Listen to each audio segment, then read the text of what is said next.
All right, welcome back, my YouTube family. Oh, Brooklyn. Per request from one of my students, I made some videos for you guys.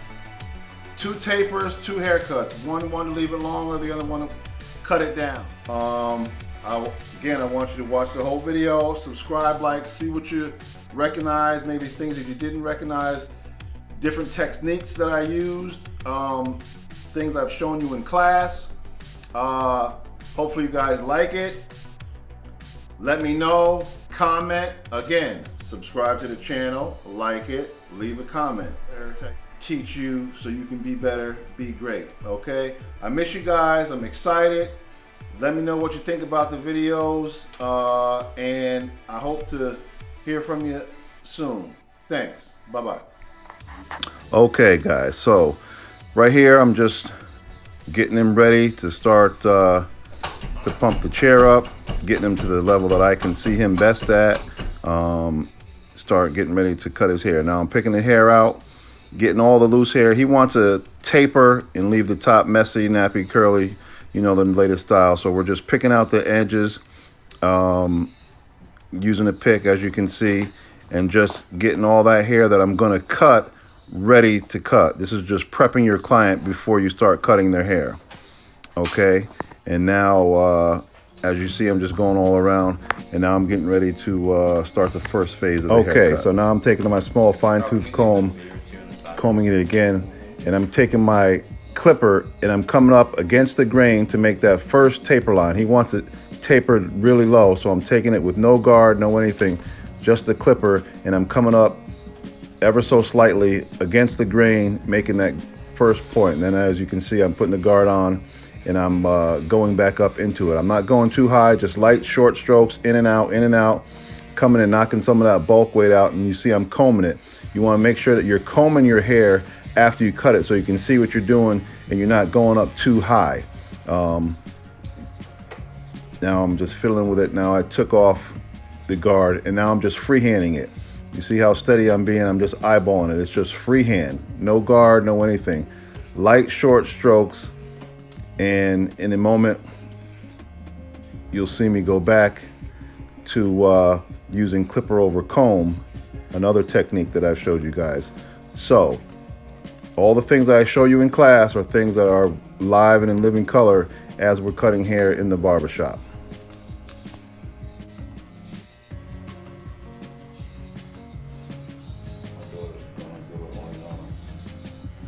I was looking only on it too. Nice campus. Yeah. Not too far enough.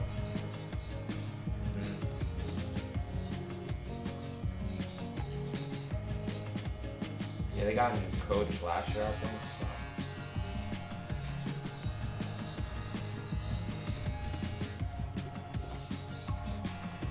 So. Okay, again guys, you see, same basic technique that I used before. You know, you're just going in and out lightly with the guard. Now I took the guard off, as you can see. Now I'm gonna do the clipper over comb technique in there.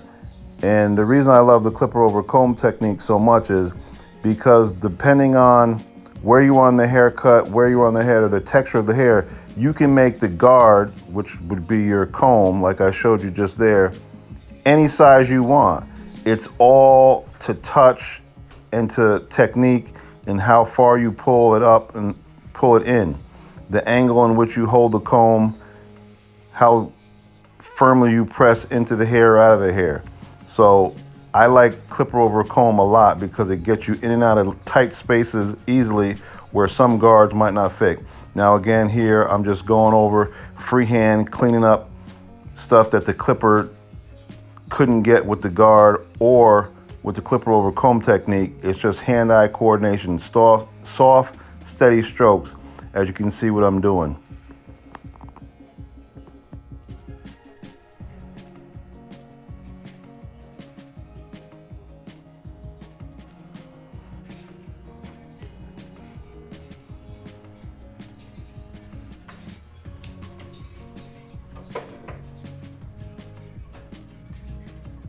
Okay, now guys, what I'm getting ready to do is I'm using my neck duster and I'm getting all the hair, loose hairs that I've cut off away from the edges of the hairline, front, back, all around. So when I go to make my line, I'm not mistakenly cutting hair that I shouldn't be cutting. Okay, I'm just going ahead, giving it a check just to see my work, take a look at it so I can envision in my head where I'm going to start putting the line where it needs to be. So I needed to get all that excess hair that I cut off of him so I have a nice, even, clean canvas to work with. Here we go. Now these clippers are something that I found and stumbled upon. Another fellow barber told me about. I love them. They don't dig in, but they leave a super sharp, crisp line. And I'm not working hard. It's the clipper that's doing the work. You don't want to be pressing, digging into your client's skin, leaving marks, maybe penetrating the skin, cutting them, burning them. These clippers are so soft, but the blades are adjusted just right out of the box that it's leaving a crisp, sharp line. And when you guys see, and I turn around the chair and you see his hairline, the beard, the pictures at the end, you'll see what I'm talking about. Sharp, crisp lines, easy work. I'm not pressing into them at all. I'm just letting the clippers do the work.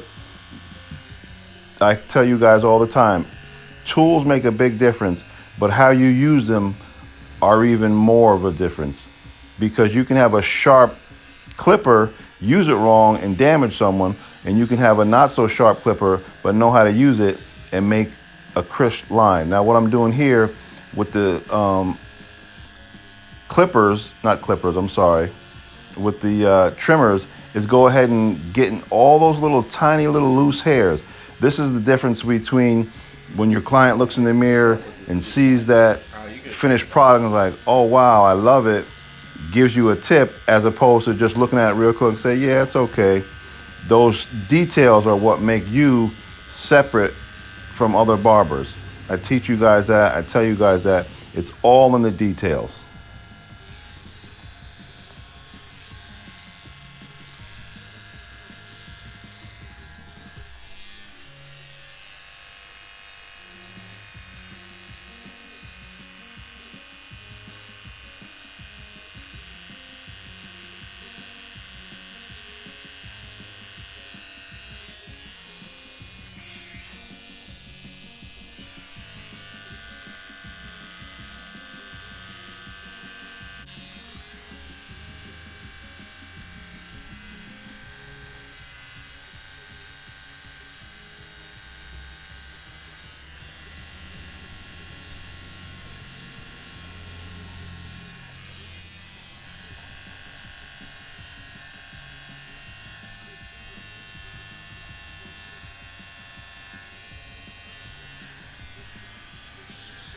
Okay, again, here a small little detail, small little technique. In the blend, clipper over comb, trimmer over comb, catching those little loose ends. And you see that? You see that transition from the nappy top curly into the fade? That's it, guys. You want your client to be pleased at the end of the process. All these little details, all these little tricks separate you from the regular barber. And the more you do something, the better you become at it. You pick up your own little skills, techniques. Oh, by the way, guys, you see my fade? I did that. I cut my hair the other day by myself in the mirror. You see that blend? Now, don't talk about the top, but you see the blend from the skin fade all the way up. Smooth transition. I did that in the mirror myself, just for your information. But now I'm using the straight razor, going and catching all the little loose hairs that the trimmers didn't pick up, and that hairline is just popping. You can see it even now. His hairline is looking sharp and full. And you saw the before pictures, wait till you see the after pictures. So again, guys, everything that I'm teaching you in class is what I practice, what I know. I'm not just talking to be talking. I'm telling you things that I've learned and developed over the years that you can take and learn and be ahead of the game right out of the box.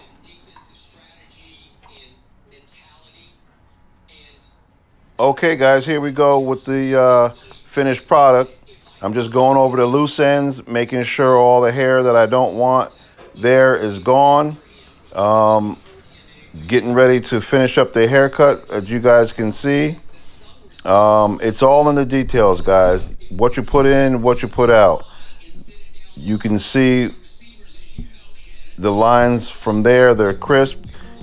Here's me taking the video camera, coming in a little closer, a little tighter. You can see the transition. You can see the blend. You can see the lineup. You can see the hairline. You can see the beard. He wanted to leave the beard full, so he just wanted me to line it up. You can see all around the hairline is full. The points are there. It's crisp. It's not pushed back. What you put in and what you put out. And the more you do something, the better you get, the more familiar you become with it. You know, mistakes will happen. That's okay. But the more you learn, the better you'll become. These are the final pictures. You can see the finished product, guys, with the haircut before and after. And, you know, I appreciate it. So you guys tell me what you think.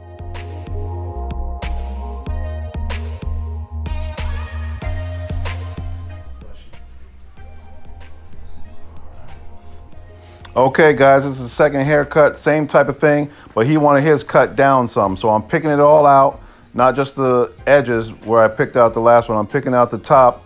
I'm going through it, not really raking through it because he doesn't want to take it down too much. He said he wanted about a third off, so I'm picking through it, getting as much of it as I can up. And then I'm going to take the shears and I'm going to cut it with the shears first. And then I'm going to repick it and then shape it up with the clippers just to give it that shape. And then I'll get into the haircut. You want about half of this off, Michael?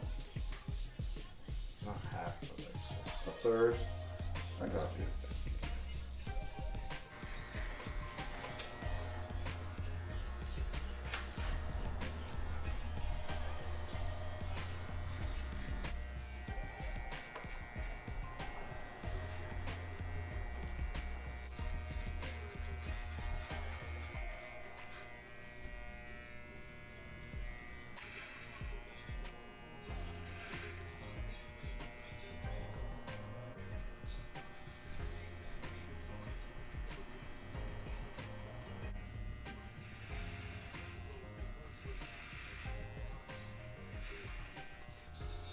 Okay, so now you guys see I've done the tapering, I've done the, you know, blending on the sides and the back. Now I've repicked it out and I'm just taking the clippers, no guards, freehand. This is a balding clipper.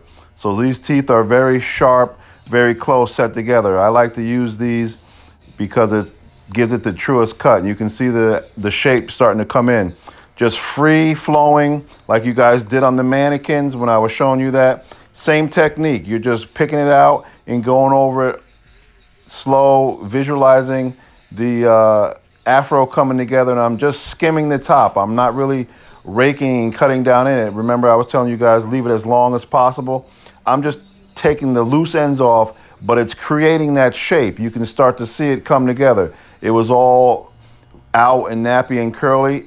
The length is there. I'm just making it even and precise. Then we're going to do the sponge technique at the end of the haircut and have it look like that again, but to get the shape and make it even. There you go. You see that? It's all there. The length is there. It's tighter, it's curlier because I shaped it and made it even with the clipper, just attacking it with the very end of the tooth of the comb. And you guys can see the edge up like before. It's all crisp. It's in the details, guys. I appreciate you watching the video. Tell me what you think. Comment on what techniques I used, what you remember, and I hope this helped you out. And my student that asked me for the tutorial, here you go. You guys can thank him, and I'll see you on the next one. Be safe. I miss you guys. Take care of yourselves and enjoy.